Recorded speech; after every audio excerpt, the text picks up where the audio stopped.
Hello and welcome to the live coverage of the 2022 End Persecution of Falun Gong Parade in the nation's capital. I'm Tiffany Zhang, and I'm so glad to have you all joining us today for this coverage. Yesterday marked the 23rd year of the persecution of Falun Gong, or Falun Dafa, which is a spiritual meditation exercise. Today, Falun Gong practitioners gather near Capitol Hill to raise awareness of the ongoing persecution still in China.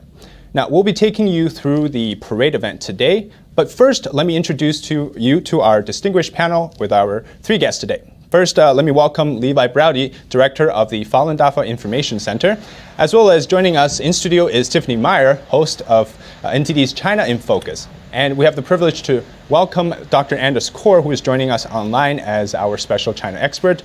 He also is the publisher of the Journal of Political Risk, as well as the principal of Core Analytics. I want to thank you all for joining us today for this discussion. And Levi, let's kind of turn to you first, right? What exactly is Falun Gong and why is it being persecuted in China? Sure. So Falun Gong is a Buddhist-based spiritual practice that involves slow-moving exercises, a sitting meditation, but also the studying of the principles of truthfulness, compassion, and forbearance. It was first made public in China in 1992 and immediately became very, very popular, primarily because of health benefits. So people always started to tell their friends and family because they were getting very, very healthy, chronic illnesses were going away. But pretty soon, actually, people, as they delved more into the teachings of Falun Gong, they realized, actually, this is a fairly profound spiritual practice that really takes back or draws from the traditional culture of China. Okay, and we have the very good honor to listen to some of the beautiful on-the-ground music from the Tango Marching Band. So let's just bring in our live coverage here on the ground near the National Mall and listen to the Tango Marching Band perform their music.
Route today, and let me just put up the map as to where they're heading.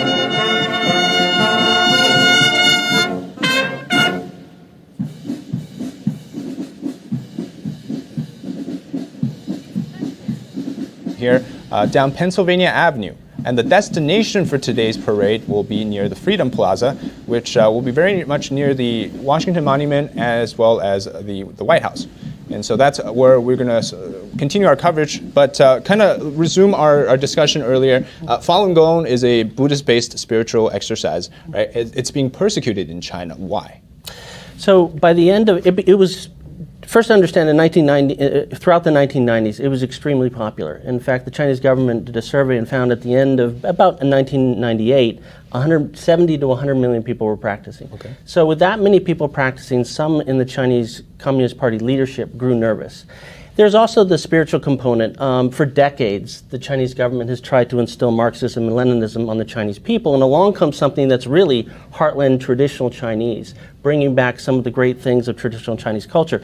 That played a role, but the main reason that the persecution started was the leader of the CCP at the time, a man named Jiang Zemin, was really looking to build up his own power base. He came to power in the wake of the Tiananmen Square massacre, didn't have a lot of credibility around the other people in the leadership, and he saw in Falun Gong what he thought was an easy target to kind of have a cultural revolution to build up his own power base. And he chose Falun Gong, and that's tragically really the main reason the persecution started, is Jiang Zemin wanted to have a group to sort of paint as evil and mobilize the whole society to build his own cult of personality up.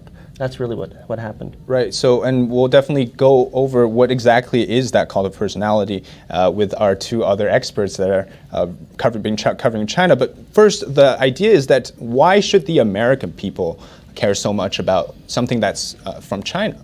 I think it comes down to three things. First, the persecution of Falun Gong is really the canary in the coal mine for 21st century tyranny. It came at a time when the internet was rising, when China was rising, and the methods that the CCP used to persecute Falun Gong, we now see being dealt on other groups, other regions, and even impacting us in the West. So this is really important. It's like an incubator for persecution that we're all starting to feel from the CCP. That's the first reason. The second reason is the Falun Gong, out of the Falun Gong community, both inside China and outside China, became voices and activism and organizations that really became the largest whistleblower of the CCP's crimes on the world stage. And so that's been very helpful for the world community because it's helped us understand the nature of the threat. I think the third reason is something that speaks to our humanity, and that is we're talking about people who believe in truthfulness, compassion, forbearance, and they're being persecuted for that. And if we as a world community can't stand up and say something about that, something's really, really wrong. Mm-hmm. So I think those are the main three reasons, I'd say. Now, of course, if you're just joining us right now, this is the live coverage of the parade to call for the end of persecution of Falun Gong in China. And as we can see here, leading the way is a large banner that says Falun Dafa is great. Now, throughout the parade today, you're going to see all kinds of different banners. Some of them will be in English and some of them will be in Mandarin Chinese, so I'll break that down for you as well. Tiffany, let me turn to you now with kind of the question maybe many people would have, which is, what was the relationship between Falun Gong and the Chinese government? Well, so to begin, kind of, Levi covered that a little bit, right? When it first started in, say, 1992, it was very popular. And actually, at the time, there was kind of this Qigong craze happening in China. So there's a lot of excitement and involvement in this. So even the Chinese regime and state media was promoting this because, as Levi mentioned, there's a lot of health benefits to it. And then, as he also mentioned, right, it became really popular. So a lot of Chinese Communist Party officials were also practicing this, right? A lot of people wanted to become healthier, but they also really liked the moral component to it. But with the Chinese regime, right, they're atheist to begin with, and so they can't stand anything that threatens their thing. They can't have anything that's a higher authority than them. And so based on the Marxist-Leninism, there's a lot of struggle involved. And so Jiang Zemin, as Levi mentioned, wanted to build his own power base. And so he saw this massive amount of people that had more numbers than were in the Chinese Communist Party, and he saw that as a threat to his power and his party. And so basically overnight, on 7/20 in 1999, they just started this overnight campaign where all the state media, every state organ, everything like schools, companies, just cracked down. We're like, you can't do this. And so no one had ever seen that. It's like if you're just doing yoga, right, for your own benefit, and then suddenly it's illegal. So that's interesting because China is the only place or a country that you cannot practice Falun Gong legally, right? Seems like everywhere else in the world you can. Why is that? Well, so it kind of goes back to the Chinese regime's build and stuff. So anything the Chinese regime can't control, they're like, either we have to change it so that they agree with us, or we have to destroy it. So that's what you see with Falun Gong especially, because you can't control hearts, right? You can't control what people believe. They try. I mean, after the Tiananmen Square massacre, they realized, oh, they could kind of silence students quite easily. But they realized with Falun Gong, they thought it'd be like a 3-day thing. They could just wipe them all out, silence them, but that didn't quite play out. I see. Okay. Dr. Kaur, let me just get this kind of sorted out here. Today is the 20th, or yesterday actually, marked the 23rd year the persecution has been ongoing. Why do you think the persecution hasn't stopped yet?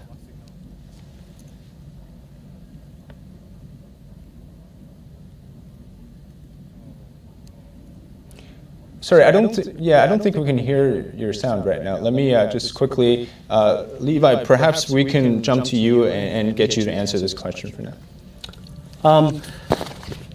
I think there's a few reasons. First of all, when they first started the persecution, this came from the top, and so there's no impetus or any sort of appetite for stopping it. As the persecution progressed and the level of atrocities, the horrors that were unfolding, they realized this became a cover-up. Now they couldn't. They crossed a line where they couldn't go back. They couldn't say, "Oh, sorry, we were wrong," because so many top-level officials were implicated in such horrible crimes.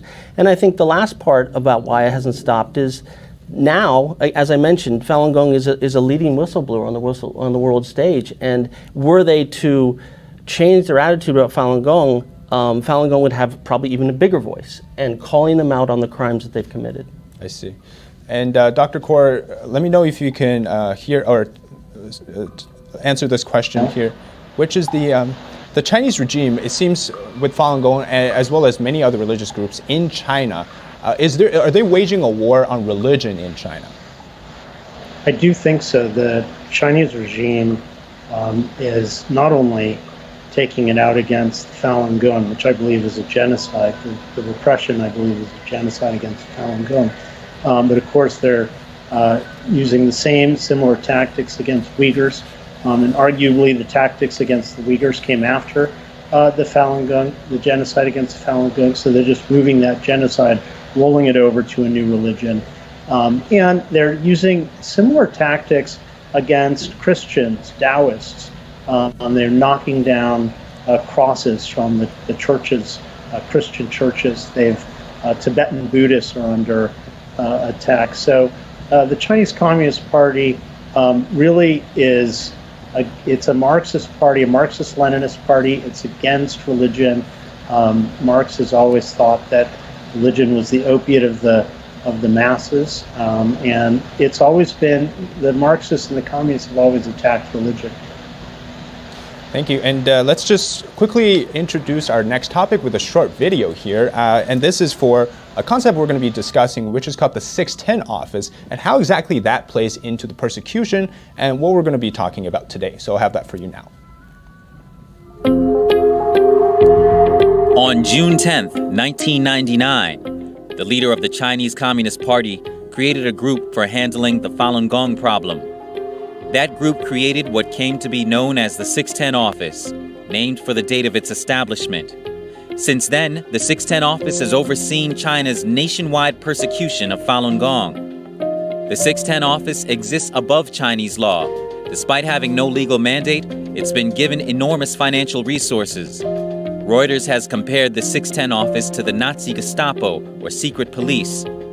The 610 office has deep ties to the Chinese police, labor camps, state-run media, the court system, schools and universities, and even Chinese embassies around the world, directing them to carry out the Communist Party's persecution of Falun Gong. For nearly 23 years, the 610 office has been responsible for the mass surveillance, arrest, detention, and torture of millions of Falun Gong practitioners in China.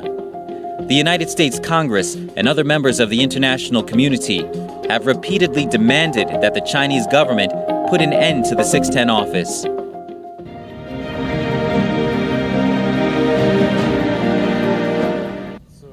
And thank you for coming back and joining us for the live coverage of the 2022 End Persecution of Falun Gong Parade in Washington, D.C. Levi, I turn to you now for the video we just watched, which is about the 610 office, right? I've heard terms described as the Chinese version of the Gestapo or the secret police, the SS. Define for us, why is a special task force needed for the particular case of Falun Gong, persecution of Falun Gong? Well, I think it goes back to what was happening in the 1990s. You know, Falun Gong was a household name, widely popular. So how do you take a group like that and target them when a lot of the security apparatus, the police officers, the police chiefs, some of the intelligence officers themselves are practicing Falun Gong. Their families are practicing Falun Gong. So how do you solve that problem? What Jiang Zemin realized is he needed to create a completely separate apparatus that reported directly to him outside of the constraints of the Chinese government. It's really an extra-legal organization so that he could get people that would actually go out and do this. Because again, he's dealing with a populace that at that time understood Falun Gong fairly well and respected it quite a bit. And Tiffany, is the 610 office still in operation today? So officially no, but unofficially yes. So basically what happened is it was started on June 10th, 1999, so 610, to deal with this so-called Falun Gong problem, right? But then in 2018, it was officially disbanded. But there's a high-level official that was quoted by Minghui.org, which basically follows Falun Gong people inside China. And so this was overheard, and basically he was saying to other officials that the Falun Gong problem still exists. So the needs of the 610 office are still there. So basically it was merged with something called the Political and Legal Affairs Committee. But the head of that is also the head of the person dealing with the Falun Gong problem. And so basically it has the same function as the 610 office, but without that name. And so as Levi mentioned, it's above the law because they basically know what they're doing is so atrocious, it wouldn't even stand by Politburo law. So they had to create something that wouldn't be held accountable, where they could do all these tortures and like inhumane things. Right, and the idea of using extra legal groups or organizations isn't something new. And in fact, it seems from my coverage, and Tiffany, I believe you as well, the idea of using some sort of a secret organization to do the dirty work so that the CCP itself can seem like it's not involved in it. Seems like Hong Kong was a prime example of this. So Levi, what were some of the aftermath, if we can call it lessons, but some of the things that they learned through the 610 system that they've utilized now in China to suppress other groups? Well, it spans the gamut, really. I mean, all the way from, let's start with some of the more base, sort of horrific stuff. In some of the labor camps, one of their goals was, the reason they torture and inflict so much pain on Falun Gong practitioners, they wanted to transform them, right? Get them to abandon their faith and pledge sort of this allegiance to the Communist Party. Well, how do you do that?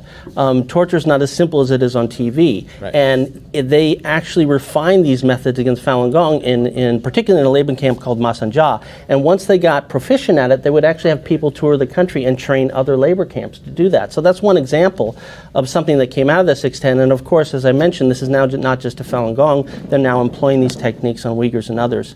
I think another thing that came out of 610 is the surveillance aspect. And again, over the last 20 years, technology has changed a lot. 610 and their monitoring and surveilling of Falun Gong has greatly evolved along technological lines, creating databases, tracking movement, and both online and in the real world. And that's another outcome of what 610 has done to Falun Gong. And let's just take a look on the ground there. We're seeing a large banner in Chinese that says, the world needs truthfulness, compassion, and tolerance, or in Chinese is Zhen Shanren. And that's really the core principle teachings of Falun Gong, if I have that correctly. Today, there's a very interesting concept the FBI has been calling the term transnational repression, right? And what that basically is the fact that another country is able to insert itself into, say, the United States and commit crimes and to suppress its dissidents who happen to have the luck to escape China after the persecution. So, Dr. Kaur, let's kind of talk about this concept, right? This year in January, the director of FBI, Christopher Wray, he outlined this, and China has been a primary sort of actor that does the transnational repression. So tell us a little bit about that. Well, the transnational repression is when the Chinese Communist Party would reach out globally and repress activists or lawyers, human rights lawyers, Falun Gong, anyone who the Chinese Communist Party really sees as a threat. And it's often people who used to be Chinese nationals and then they switched their citizenship to a new country, but perhaps the Chinese regime does not recognize that.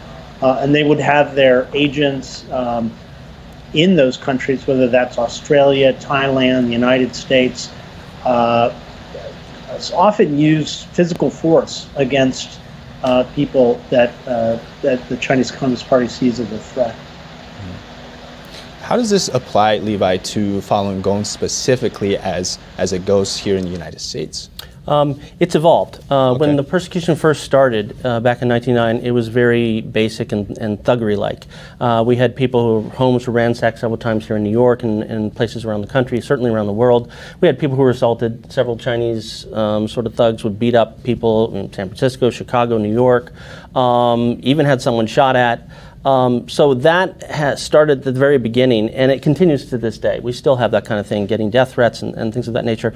Obviously, though, it has evolved a lot and is far more multifaceted and sophisticated. And I think it's harder to track specific movements of who's talking to what and who's pulling which levers of power. But you can see it in some of the outcome. For example, the silence of Falun Gong in some of the major media is no accident.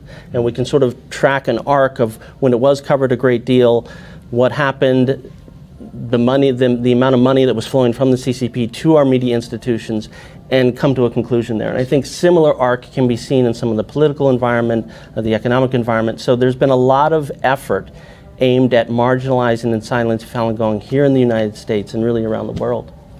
And it's very interesting when you look at the situation, because the persecution itself in China, if we look at the comparison to coverages of the human rights abuses, it's relatively throughout the years pretty smaller than some of the other groups that's been covered. Why is that for Falun Gong if the persecution has been going on since 1999? It's a great question. And I think it's important to first note that in the beginning, those first 2 years, it wasn't like that. I mean, Ian Johnson won the Pulitzer Prize in 2001 for his coverage specifically of Falun Gong, tracking people who were being imprisoned and tortured and things like that. The Washington Post had great coverage back in 2000, really showing that that torture is something that they mandated from the top down. But around 2003, the coverage really fell off a cliff. And I think one of the things you can point to is there was a senior Chinese diplomat that defected in Australia many years ago, Chen Yonglin, and he testified before Congress that in every single diplomatic mission around the world, there's a little department dedicated solely to marginalizing and silencing Falun Gong. And they will use political means, they'll use economic means. So that's the level of focus and energy and resources they've thrown at silencing Falun Gong. And I think when you look at the media coverage, the coverage of human rights groups has been consistent for the last 20 years. Every year they report on this, and then the media coverage has fallen off. And I think you really have to point to that, the amount of focus and resources they've put on, through those diplomatic missions, into our companies, into our leadership, unfortunately. And if you're just joining us now, the parade is happening where the group will start the parade from near the U.S. Capitol, but they're making their ways down Pennsylvania Avenue towards the Freedom Plaza, which will be the destination. And you're seeing some of the banners here that says Falun Dafa is great, as well as behind that, the blue banner actually says the three characteristic of the Falun Gong practice, or the focus, which is truthfulness, compassion, and tolerance. And Tiffany, I want to turn to you here. The audience members that are listening to us, watching us right now, they might be wondering, how is the Chinese Communist Party allowed to continue to harass some of these people, even around the world, but here in the United States? And what does this mean for the persecution still ongoing inside China at the moment?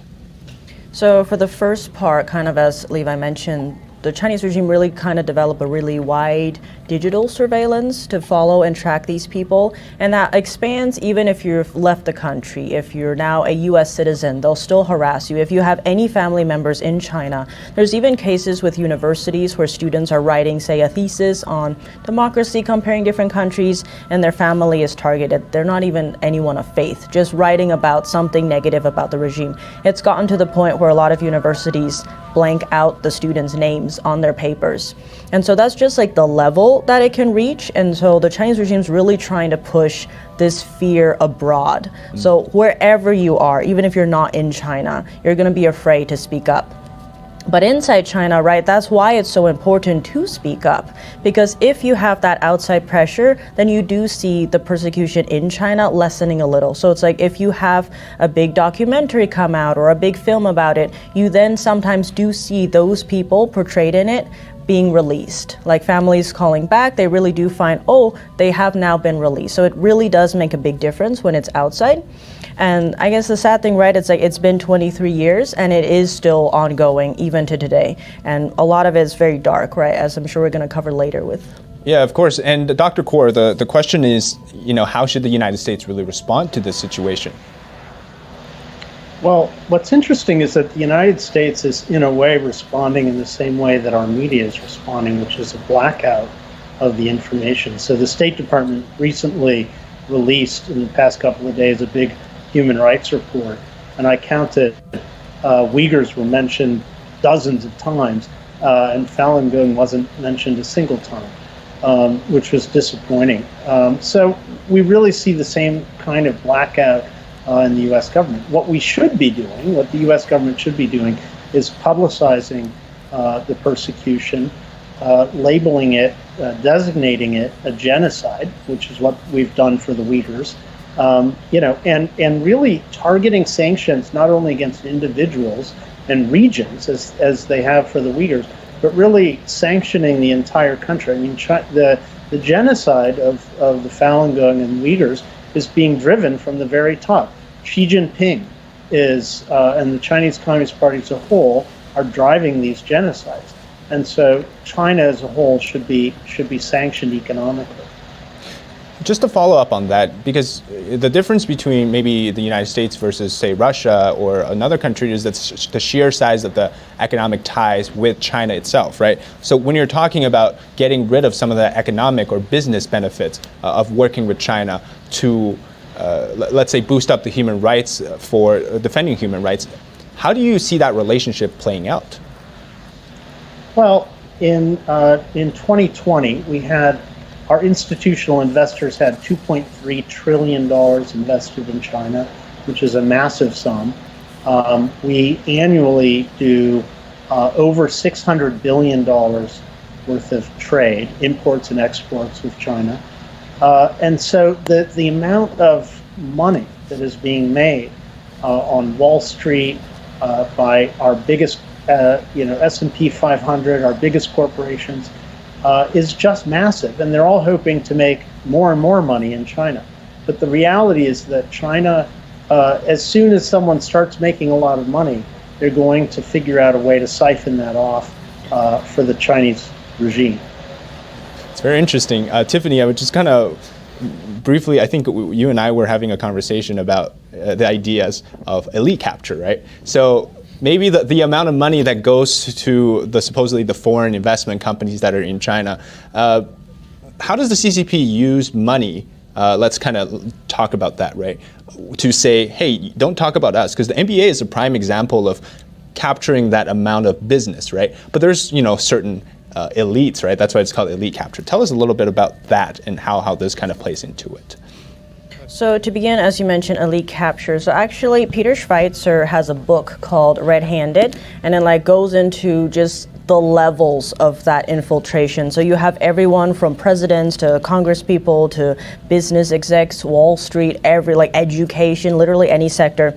And what happens is, a lot of people look at China when it was being entered into the world market, and they're like, look, 1.4 billion people. That's a massive market. They're like, if we just get $1 from every one of them, we're going to be rich, right? It's not usually how it ends up. But what happens is, to do business in China, you have to have a part that's controlled by the party, actually. And so what happens is they steal your technology, they take everything, and then they can blackmail you. Be like, well, if you want to stay in your country, you have to give us these things. And so then these businesses or anyone is really indebted to them, basically, and has their hands tied and can't do anything. And so then you see that in the US, you have, say, Hunter Biden's dealings with, Ukraine, but also with China. So that affects potentially, our president. You also have, say, Mitch McConnell, Senate Majority Leader, right, in the Republican Party. His wife is related to Costco, the China Ocean Shipping Company, and has a lot of deals there. And in China, everything is dual use. So there's a civil use and a military use. So with Costco, they say, oh, no, we're just building, these container ships, right? But they're also building submarines that could then take down the enemy.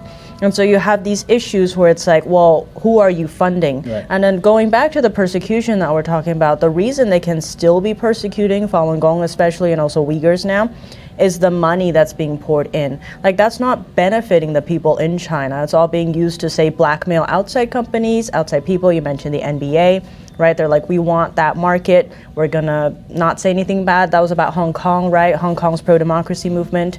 So it's really used as a silencing thing, and it goes back to just the way the CCP operates, right? The Chinese Communist Party, anything they can't control, they want to wipe out. So any ways, either they make you agree with them or they'll buy you out. They'll just apply whatever pressure they can. So it really is just this top-down approach, as several of us have been mentioning, and that's how they're able to keep operating.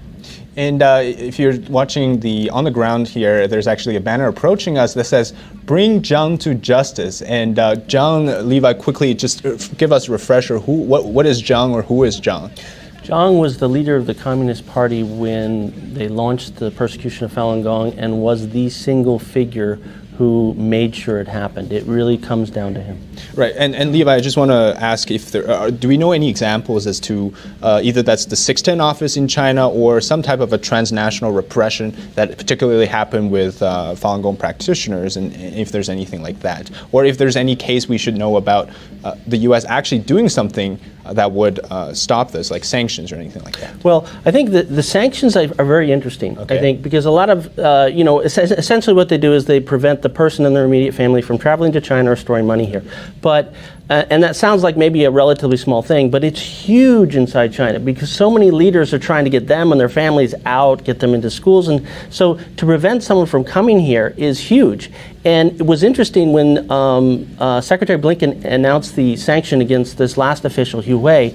He's actually a 610 official. Oh, and that's very big because for many years the Chinese regime didn't acknowledge that 610 even existed. And the fact that our government would go ahead and target someone like that was a huge blow to China, but also sent ripple effects throughout China when all the security chiefs and the police chiefs were saying, okay, if this guy could be sanctioned, I better think twice about what I'm doing to Falun Gong in my city.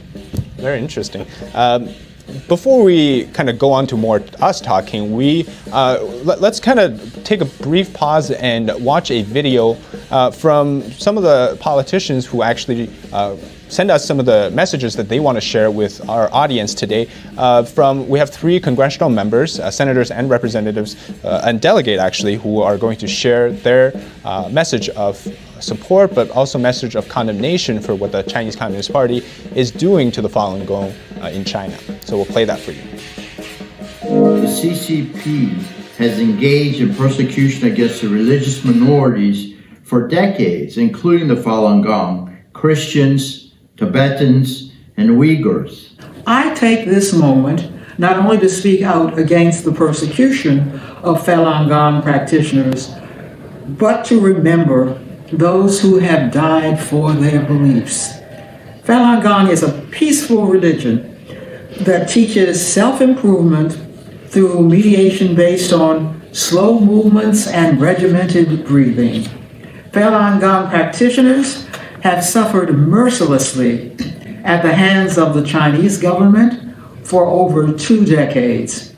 Thousands of Falun Gong practitioners have been imprisoned and tortured and murdered by the CCP. But perhaps more unsettling than this unrelenting persecution is that China has been able to commit its atrocities with impunity. America must remain a beacon of principled courage, recognizing and promoting the basic human rights of all people. If we remain silent in the face of these transgressions, we neglect that moral imperative and do so at the peril of civil society. In China, Falun Gong practitioners can only exercise their religion under the threat of persecution and death. There's a distinct irony about the propaganda being dispersed by the CCP to characterize Falun Gong as an evil religion. Focused on preaching the values of tolerance, compassion, truth, and benevolence, Falun Gong is decidedly not a threat. The Chinese government's acts of suppression and violence are a reminder for Americans that these rights must not be taken for granted. We must fight to raise awareness of those persecuted in China who cannot raise awareness themselves. Allowing the Chinese Communist Party to continue this vicious cycle of persecution without consequences is a dereliction of moral duty. And thank you. If you're just joining us now, we are going to show you exactly where this parade is happening in Washington, D.C. So the start of the parade was near the U.S. Capitol, and they're making their way down Pennsylvania Avenue, and that's going to end them as the destination near the Freedom Plaza area. And then that's where which is near the Washington Monument, as well as the White House. And so that's our parade route today. And to expand on what we've been talking about for the first half an hour is setting up really the reasons or I guess what's been happening in China, right? But there are some extensions or perhaps bigger problems that people are focusing on today. One of them is the forced organ harvesting topic that we're going to discuss. And to start with a topic, really, Falun Gong, how did you guys determine, Levi, that forced organ harvesting was happening even in the first place? First, it started with witnesses. We had people coming out telling these extraordinary stories. That was specifically, I remember one instance, the wife of a doctor saying, my husband is taking out vital organs from people in China who are Falun Gong. Was she a practitioner herself? She was not a practitioner, and she was lambasted, by the way. This was a very heroic thing for her to do, because no one ever said this on the world stage before. But right away, a couple of brave investigators, particularly David Kilgore, David Mattis, and eventually also Ethan Gutman, they started investigating this, and one of the things they did is they made phone calls into China to hospitals saying, okay, pretending that they needed a vital organ, and they said, trying to get them to say, okay, do you have Falun Gong, where these organs are coming from? And incredibly, these doctors, in some cases hospital administrators, are openly admitting they have Falun Gong people, and that's where the organs are coming from, and they're just waiting there essentially to be killed. If you need a vital organ, come over next week, we'll schedule the transplantation, which is also the execution. And from there, a floodgate of other evidence came out, but that was really the first pieces of evidence that we stumbled upon that really told us the horror of what was happening. And Tiffany, Levi just mentioned the idea that the murder itself could be the organ harvesting or the transplant surgery, right?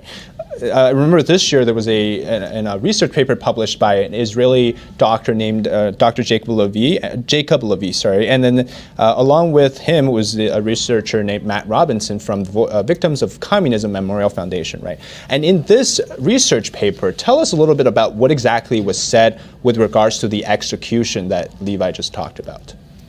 Right, so the document is called Execution by Organ Procurement, Breaching the Dead Donor Rule in China. So in transplant, you have something called a dead donor rule, where you don't take organs until someone is dead and pronounced dead, right? So taking the organs isn't what caused the death. But what happened is in China, usually it doesn't have a history of organ transplants. And then suddenly, basically overnight, they were beating the US. So the US officially is the number one, about I think 30,000 organ transplants, but then in China you would have like 60 to 100,000. So how do you get all of those overnight?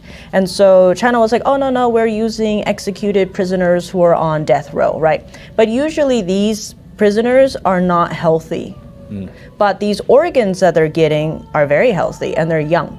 So that caused a lot of concern in the medical stage. So they started looking into this, being like, okay, where are these organs coming from? What's happening? How are they healthy? How are they young? How are they basically being taken on demand? And so this study looked at a bunch of reports in China, in publications there, specifically heart and lung transplants, and they found that usually with that there's a certain process where someone could be brain dead, and then you intubate them and then you take the organ. But what they found in these publications that are in Chinese and was then later translated, Matt Robertson actually knows Chinese, so he could just read them directly. And what happened is there's mention about how the donor died in these publications that they looked at. And so they would cut open the chest, they would look at the heart, it's still beating, and then they would do the surgery. So if they're still, and then they would intubate them afterwards.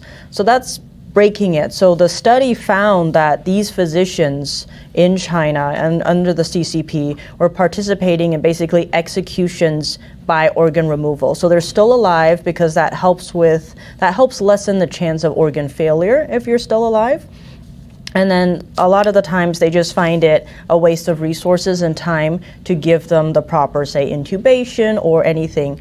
And usually with that, it's really hard to get those organs, right? Even if someone did die, say, in a car accident or something, you would have to match them and stuff. But what was happening is patients were telling these doctors like, oh, I'm scheduled for a heart transplant. There's unheard of in that field that you would be scheduled for something. He's like, yeah, I'm going to China, and that means that someone is going to be killed for that. Someone's being scheduled to die. Levi, at this point, it really begs the question, why was Falun Gong practitioners the ones that you guys found were the ones being organ harvested? It solved two problems at once, or one problem and one major benefit. The first problem was, how do you get rid of all these, what were at one point early 2000, hundreds of thousands, soon became over 1 million and even a couple million Falun Gong practitioners being incarcerated. So how do you deal with that? Jiang Zemin's order was to stamp out this practice. How are we going to, how does that mechanism come about? The second was an enormous business opportunity. I think what people have to remember is this is a $1 billion industry. Right. There's a lot of money in extracting organs and organ transplantation. And so they saw in Falun Gong millions of people that they could kill with impunity who are very healthy and make perfect so-called donors for organ transplantation. And those two reasons really drove this. And it was really driven, at least initially, by the Chinese military. And we actually have the opportunity to hear from one of the victims of the persecution right now. And her name is Tiffany Zhang, and she shared her story today at the rally earlier during this morning. And she spoke with Melina Weisskopf, who is our DC correspondent, and she was on the ground. So we'll have that video play for you here. So I'm here with Tiffany Zhang, who is a 25-year-old Falun Dafa practitioner. She's been practicing for many years now. Tiffany just came to the United States just 3 years ago after meeting face-to-face with this brutal persecution in China nearly her whole life. Many of her family members were directly involved in the persecution. Tiffany, can you tell us a little bit about your experience? And thank you for joining us today. When I was a child, I have started to be afraid of the sound of knocking the door, because several times the policemen came to my home and they wanted to arrest my mom, and they also wanted to know where my grandma was. And every time I hear the sound of knocking the door, I was really afraid that the people outside the door were the police. So every time I have to keep quiet and step on the bench and to check whether the people outside the door were the police. So if I make sure that the people outside weren't the police, I dared to open the door. Yeah, I could only imagine being such during your childhood, always being afraid of who's knocking on the door. That's just something that really stands out and shocks me. You were telling me that your grandmother had to flee home because of the persecution, and your mother was sent to brainwashing centers. And for those of you who aren't familiar, brainwashing centers is a way that the Chinese Communist Party tries to get Falun Dafa practitioners to renounce their faiths. Tiffany, if you could explain to us a little bit about your family story and what they went through. Yeah, my grandma was also a practitioner.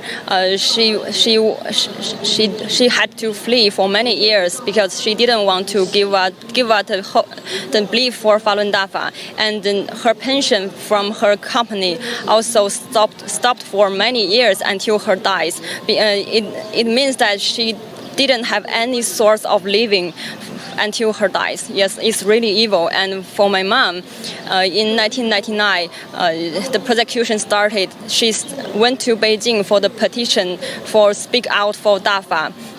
But she didn't come back for a while, and then my father also didn't know where she was. So my father held me, a 2-year-old girl at that time, to find where my mother was. It's really, really, really evil, and I was, and the whole hardship of my family started from that time. And in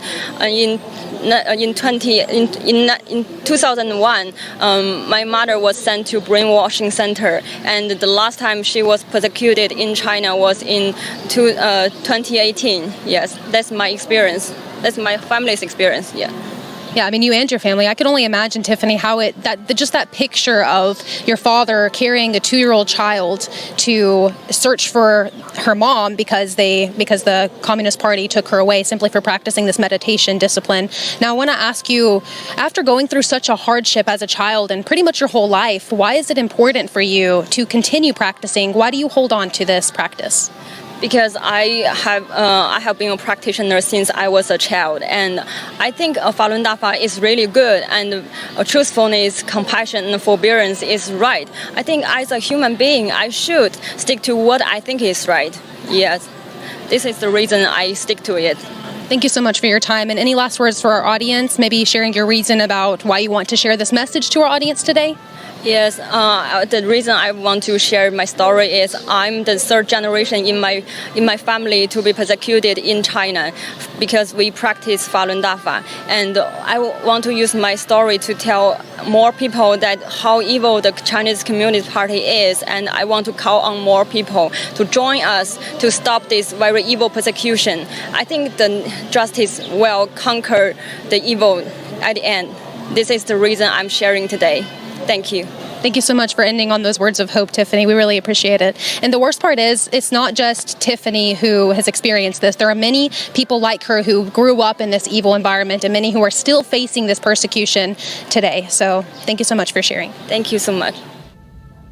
And thanks again for tuning in. Now we will just take a look on the ground here to see some of the banners as we approach the later half of the parade here. As you can see, this lady here is holding up a "Quit the Chinese Communist Party" sign, and that's a very interesting one. Perhaps we will talk about in a bit. Dr. Kaur, if you're with us here, let's talk about the business of organ harvesting, but specifically the international side of things, right? Tell us a little bit more.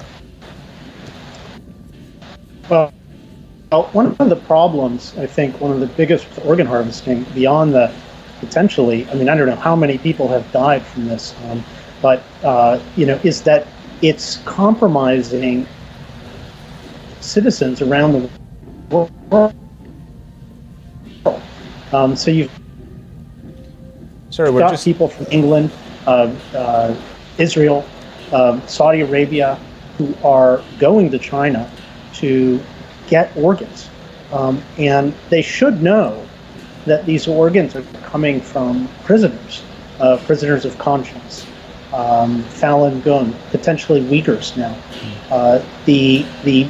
What they're doing is they're taking blood samples from all of these prisoners, especially prisoners of conscience who don't drink or don't smoke for religious reasons, which gives them healthier organs. And so it's a transnational problem, and we've got very few laws around the world. Britain has passed a law against its citizens going abroad, including to China, to get organ transplants where they would be illegal in Britain. The United States is considering such a law, but we haven't passed it yet. So we really need to insist that our government officials take the proper action against this transplant abuse. And Dr. Kaur, in your book, Concentration of Power, you actually discuss the ideas, I guess explanations as to the reasons behind why the Chinese Communist Party in particular, this is his book here, would actually go about controlling people. So how exactly does this accumulation of power fit into the concept of controlling religious groups, controlling the Chinese citizens, or now controlling the entire world? Well, one of the reasons that the Chinese Communist Party, it's so important to pay attention to the Chinese Communist Party no matter where you are, to support Falun Gong no matter where you are, is that the Chinese Communist Party in China, the regime in China, is becoming one of the most powerful organizations in the world. They are incredibly organized. That's what they believe in. They're in lockstep. They try to force their citizens to be in lockstep. There's no dissident. There's no dissidents allowed. There's no, you don't have a free press. So the Chinese citizens are the government is trying to force them into thinking the way in which the Chinese Communist Party thinks. And China is trying to become hegemonic globally. They're trying to control the world, really. This is a well-recognized fact. There's an academic published in Oxford University Press named Rosh Doshi who's written a book called The Long Game, in which he convincingly argues that the Chinese Communist Party is not just trying to control China, they're trying to control the world. And what we're watching right now is you have this is a legal parade you're allowed to do here in Washington, D.C., and perhaps you've seen these type of parades taking place across the country, in New York, in Los Angeles, around the United States, and other parts of the world, except in China. Levi, the idea of being able to protest or stand on the street and do this is quite, I guess, impossible in China, right? So let's talk about the ideas of technology, right? Because that's the aspect that really helps them to maintain the control. How exactly has that been evolved, or has been evolving since the persecution started for the Chinese Communist Party? It's interesting because it not only evolved around the persecution, it was built initially for the persecution. Okay. I remember in a trade show, Ethan Gutman was actually at a trade show in the early years, and he's an investigative journalist that's been following the Falun Gong story for more than 20 years, where there were Western companies actually pitching their services and technology as a way to build up what is now known as the Great Firewall. I see. And stop people from reaching information about Falun Gong, and as a way to help surveil and track Falun Gong. So Falun Gong very much became sort of a case study, a subject, an impetus to grow some of the technology, which now today is the Great Firewall, which blocks a lot of the internet for Chinese citizens. There's also an enormous system of, I think at this point, 600 million closed circuit cameras around the country called Skynet. Right. And they use that to surveil and monitor Falun Gong. And of course, it doesn't stop at Falun Gong. It's now the entire Chinese populace. And just as with the persecution goes, now Uyghurs are another group that's being targeted. Tibetans, right? Christians in China as well. Tiffany, what about today? How has the People's Republic of China, or the Chinese Communist Party itself, essentially used technology and censorship to drive it into the ambition around the world, right, to become number one, to surpass the United States? How has that censorship and surveillance aspect contributed to the overall goal here?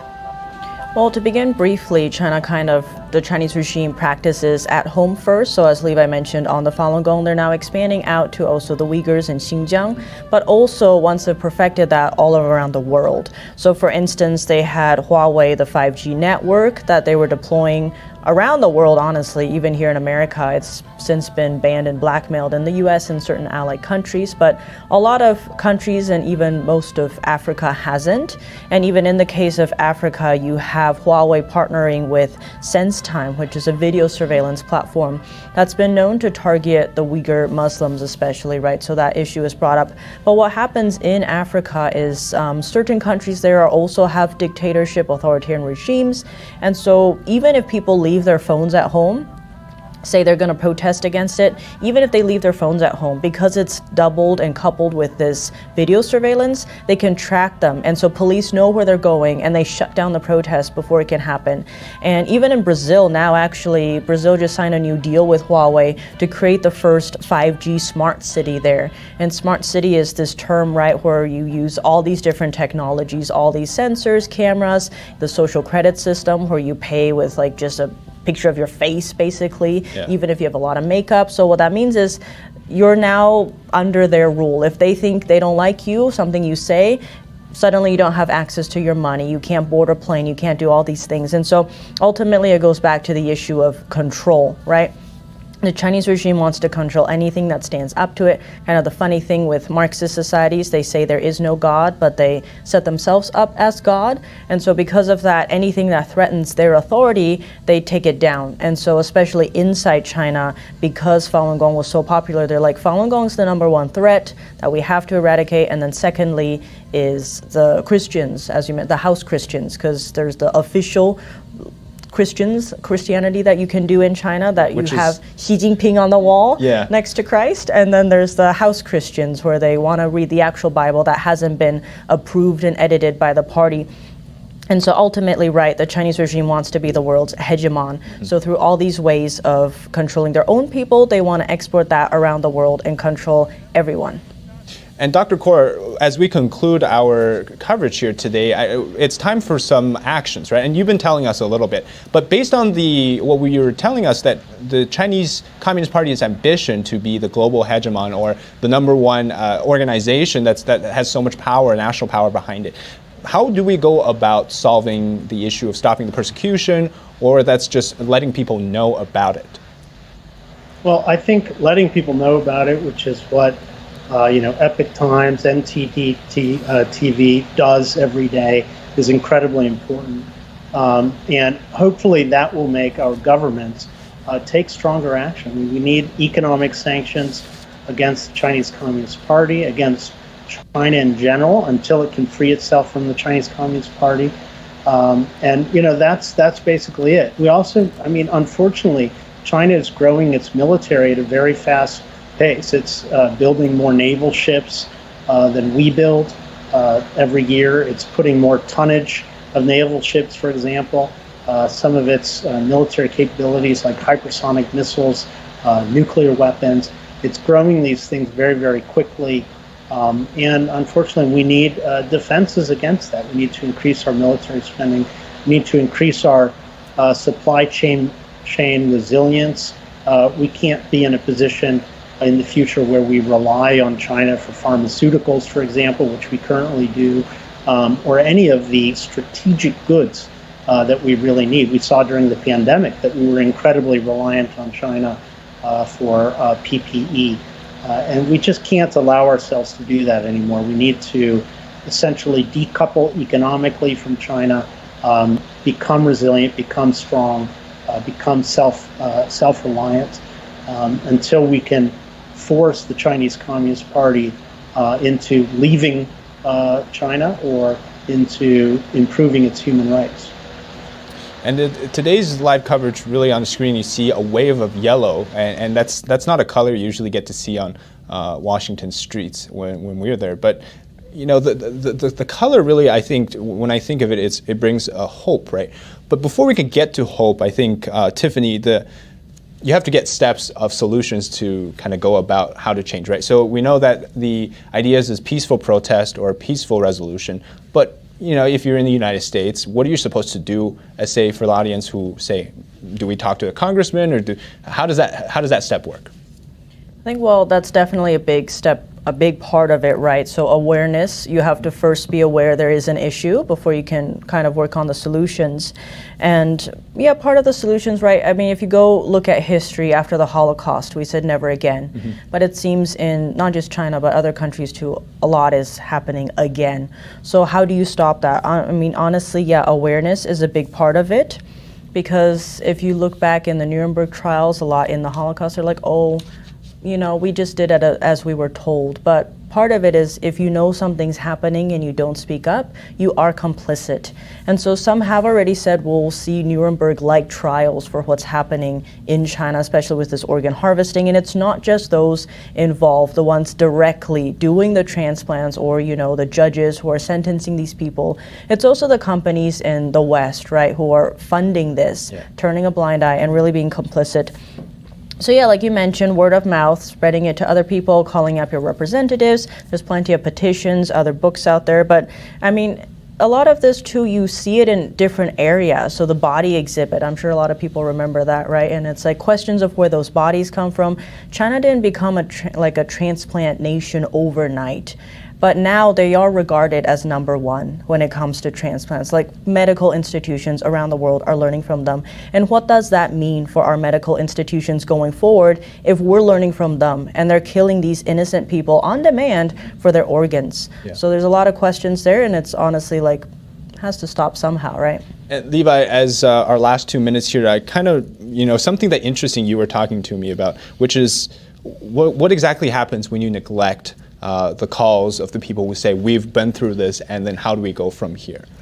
Sure. I mean, I think a lot of times you hear people quote Martin Luther King, and justice anywhere is a threat to justice everywhere. And it sounds somewhat theoretical. It's a nice sentiment. But I think COVID-19 is illustrative in a very, very concrete way related to organ harvesting. This is an idea, I think, for the first expressed by one of the lead organ harvesting investigators, David Mattis. If we think about if we got real with forced organ harvesting, what would that really look like? We would have to have transparency into every single medical institution in China and know exactly what's going on. Maybe it's a person there, maybe somehow. If we had someone in the Wuhan hospital on the end of that night, what was December 29th, we would have known, okay, we've got a potentially dangerous virus here, and right away the United States and other countries would be able to take action. And it has a real, not having that transparency has been a real problem. And I think there's Taiwan is a test case that indicates that theory is true. They had transparency. They saw what was happening. They immediately shut down flights, and it's like they're on a different planet. They were out without the virus for a year and a half, and even today it's a very, very open place. So I think there are real ramifications for ignoring this kind of a bad actor on the world stage. It's very interesting, as this issue will be ongoing until, I hope that next time we don't have to cover this as the persecution would end in China. But I want to thank you all for contributing and your amazing analysis today. So I want to thank our panelists, but also us, the audience watching at home, for sticking with us for the hour and really pay attention to this issue. Now, our coverage will conclude now on the 2022 End Persecution Parade in Washington, D.C. I'm David Zhang, and take care. Have a wonderful day.